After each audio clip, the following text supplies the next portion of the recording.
청주에서도 붉은 수돗물 사고가 발생했습니다. SK 하이닉스와 청주시의 합작품이었습니다. 공용 화장실에 칸막이 막기에 지자체들이 나섰습니다. 설계부터 바꾸도록 조례 개정에 들어갔습니다. 6월 충북 문화계가 전시회로 풍성합니다. 국제 순회 전시를 앞둔 작품들도 미리 접해볼 수 있습니다. 여러분 안녕하십니까? 계속해서 충북 지역 뉴스입니다. 청주에서도 붉은 수돗물 사고가 벌어졌습니다. 100여 가구가 피해를 입었는데 황당하게도 SK 하이닉스가 물탱크에 물을 채우는데 압이 세다 보니 노상수도관에 녹이 떨어져 벌어진 일이었습니다. 정재영 기자가 취재했습니다. 세면대 수도꼭지에서 붉은색을 띤 물이 쏟아집니다. 여러 번 반복해도 마찬가지. 청주시 내곡동 일대에 붉은 수돗물이 나오기 시작한 건 퇴근 시간이 막 지난 어제 저녁부터입니다. 퇴근하고 들어와가지고 샤워를 하고서 양치하고 나왔는데 녹물 나온다고 하니까 제가 이제 세면기에 물을 받아보니까 뿌옇게 좀 이제 녹물식으로. 100여 가구의 주택과 상가 등이 같은 피해를 입었는데 일부는 아침까지 지속됐습니다. 어제 저녁부터 밥 해 먹지도 못했었고 그래서 생수로 이제 밥을 해 먹고 아침도 마찬가지로 그렇고 또 오전에 이제 그 샤워하면서도 참 불편스러웠었습니다. 인천 사고에 놀란 주민 민원이 빗발쳤는데 알고 보니 SK 하이닉스 새 공장 물탱크 청소에서 시작됐습니다. 하이닉스가 물탱크 2개를 청소하느라 뺐던 물 768톤을 급히 채우면서 같은 배수관을 쓰는 지역에 2차례에 걸친 단수가 발생했고 이후 물 공급이 재개되면서 노후관에 끼어있던 녹등 이물질이 수압에 떨어져 나왔다는 게 청주시의 설명입니다. 하이닉스 저수조 담수 이후에 이제 제대로 이제 물 공급이 되면서 수압 변화, 일시적인 수압 변화로 인해서 일부 관말 지역에 녹물이 발생됐던 것입니다. 한 방향에서만 물이 공급되는 수로 구조도 문제였습니다. 테크노폴리스와 LG로 건설 등을 이유로 양방향이었던 물길 한쪽을 끊어버려 나머지 한쪽에 문제가 생기자 제때 대응할 수 없었던 겁니다. 그리고 제수 밸브 일제 점검을 통해서 그리고 한 방향으로 통수됐던 그 관로를 그 다른 관로하고 연결을 해서 단수가 생기지 않도록. 부랴부랴 대대적인 수로 점검과 대책 마련에 착수한 청주시. SK 하이닉스는 주민 피해를 예상하지 못했다며 앞으로 물탱크 담수 속도를 지금보다 10배가량 늦춰 재발을 막겠다고 사과했습니다. MBC 뉴스 정재영입니다. 충북 북부 지역을 중심으로 확산되고 있는 과수 화상병이 좀처럼 사그라들지 않고 있습니다. 어제 제천 6곳과 충주 3곳, 음성 1곳 등 10곳이 추가로 확진 판정을 받으면서 지난달 24일 첫 발생한 이후 과수화상병 확진 농가는 지금까지 82곳, 58.3헥타르로 늘었습니다. 현재 정밀 검사가 진행 중인 곳도 17곳에 달해 피해는 더욱 커질 전망입니다. 충북경찰이 안심스크린 사업이라고 해서 공용 화장실의 칸막이를 하나하나 찾아 막아오고 있습니다. 몰카 범죄를 막겠다는 건데 힘에 부치겠죠. 보다 못한 지자체가 칸막이 설계부터 바꾸도록 조례 개정에 들어갔습니다. 심충만 기자입니다.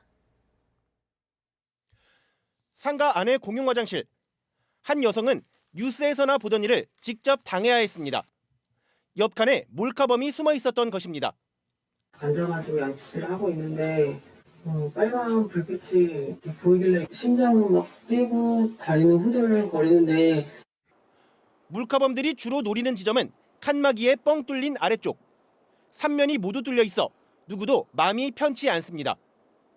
좀 많이 무섭고 어딘가에 내 몰카는 떠들 거고. 그래서 원시적인 고육지책이지만 뚫린 칸막이 아래를 막고 또 막습니다. 전국에서 처음으로 지난해 충북경찰이 본격 추진한 안심 스크린 설치 사업인데 막아야 할 게 워낙 많아 끝이 없습니다. 이게 공중 화장실 1개소 설치를 하려 그러면 한 10개 정도가 들어갈 수도 있고 하니까 비용적인 측면도 있고 또 개인 상가 같은 경우는 상당히 여러 군데 있다 보니까 어차피 막을 거면 처음부터 아예 뚫지 않도록 지자체가 법제화에 들어갔습니다. 청주시는 일단 신축 공공 건물부터라도 바닥까지 막힌 칸막이를 시공하도록 최근 조례를 개정했고 충주시를 비롯한 다른 지자체들도 비슷한 내용을 입법 예고했거나 준비하는 등 조례 개정을 추진 중입니다. 힘에 부친 경찰의 도움 요청에 각 지자체와 의회가 움직인 것입니다. 촬영 이제 금지하는 요 조례로 많이 또 범죄를 예방을 하셨다고 그러더라고요. 그런 실효성이 있었고, 예, 그래서 이제 제가 발의를 하게 된 거죠. 최근 5년 동안 충북에서 검거된 몰카 범죄만 해마다 100건 안팎. 크게 늘지도 않았지만 줄지도 않았습니다. MBC 뉴스 심충만입니다. 공무 누설과 금품 수수 의혹으로 경찰 조사를 받고 있는 괴산군 사무관이 구속됐습니다.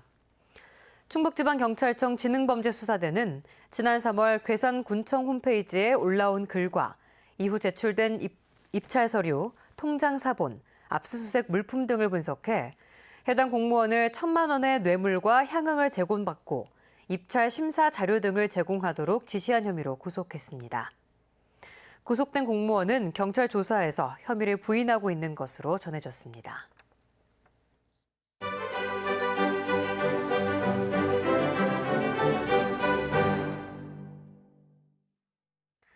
생동감과 싱그러움이 넘치는 6월, 충북 문화계에도 다양한 전시가 잇따르고 있습니다.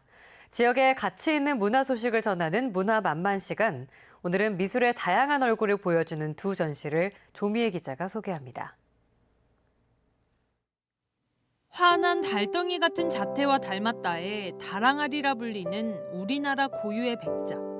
넉넉함도 있지만 비대칭을 통한 율동감, 날렵한 선을 통한 긴장감까지 갖췄습니다. 고온에서 굽다가 찌그러지고 무너진 다랑아리들. 버려질 운명이었으나 오히려 고가의 작품으로 재탄생됐습니다.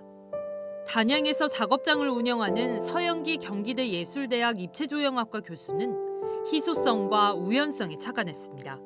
색채와 형태 등에서 다랑아리의 다변화를 꾀하는 서영기 작가.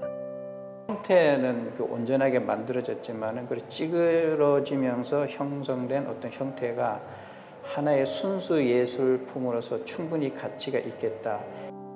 카르멘, 마리아 앙뚜아네트 등 다랑아리 하나하나에 사람 이름을 붙여 이야기를 부여한 미셸 프랑수아 작가. 이번 전시에 함께 참여한 그는 본래 조각가였지만 10여 년 전 접한 다랑아리에 매료돼 방향을 틀었습니다. It swells up and it grows up and it grows up and then it kind of holds itself and it comes from the earth but it goes all the way to the heavens and a good hangari you should be able to feel the universe inside it. The idea of making it generous. 러시아에서 활동하는 장순덕 화가의 다랑아리를 소재로 한 회화 작품들까지. 이들은 청주에서 전시를 마친 뒤 8월부턴 영국과 미국, 러시아에서 국제순회 전시를 열 계획입니다. 취미로 미술을 시작했다가 전문가 반열에 도달해가는 이들에게 등용문이 되고 있는 충북미술대전. 한국화, 서양화, 수채화 등 9개 부문에서 저마다 개성을 지닌 작품들이 출품됐고 이 가운데 420점의 수상작이 오는 24일까지 청주예술의 전당에서 공개됩니다. 소라가 가지고 있는 독특한 그 패턴, 규칙과 반복적인 그 가변성 속에서 자연스러움이라는 그런 본질 중에 하나를 그걸 그리고 싶었습니다. 수상 여부를 떠나 시민들에겐 각양각색의 볼거리를 제공합니다. 이건 정말 너무 투명하잖아. 어떻게 이렇게 표현했지? 뭐 이런 걸 서로 이제 얘기를 하면서 정말 이렇게 표현할 수 있을까? 같은 기간 동안 충북교육문화원에서는 그동안 충북미술대전을 통해 배출된 중견 작가들의 전시가 진행됩니다. 또 청주에서 이 전시가 끝나면 다음 달 3일까지 영동군에서 지역 순회전으로 만나볼 수 있습니다. MBC 뉴스 조미입니다. 제62회 전국 남녀 종별 하키 선수권 대회가 오늘 개막해 28일까지 제천 청풍명월 국제 하키장에서 열립니다. 이번 대회는 국내 하키 대회 가운데 가장 큰 규모로 전국의 중고대학과 일반 36개 팀이 참가해 풀리그로 경기를 치릅니다. 충북에서는 제천 상고가 여고부 우승을 노리고 있습니다. 지금까지 충북 지역 뉴스였습니다. 시청해주신 여러분 고맙습니다.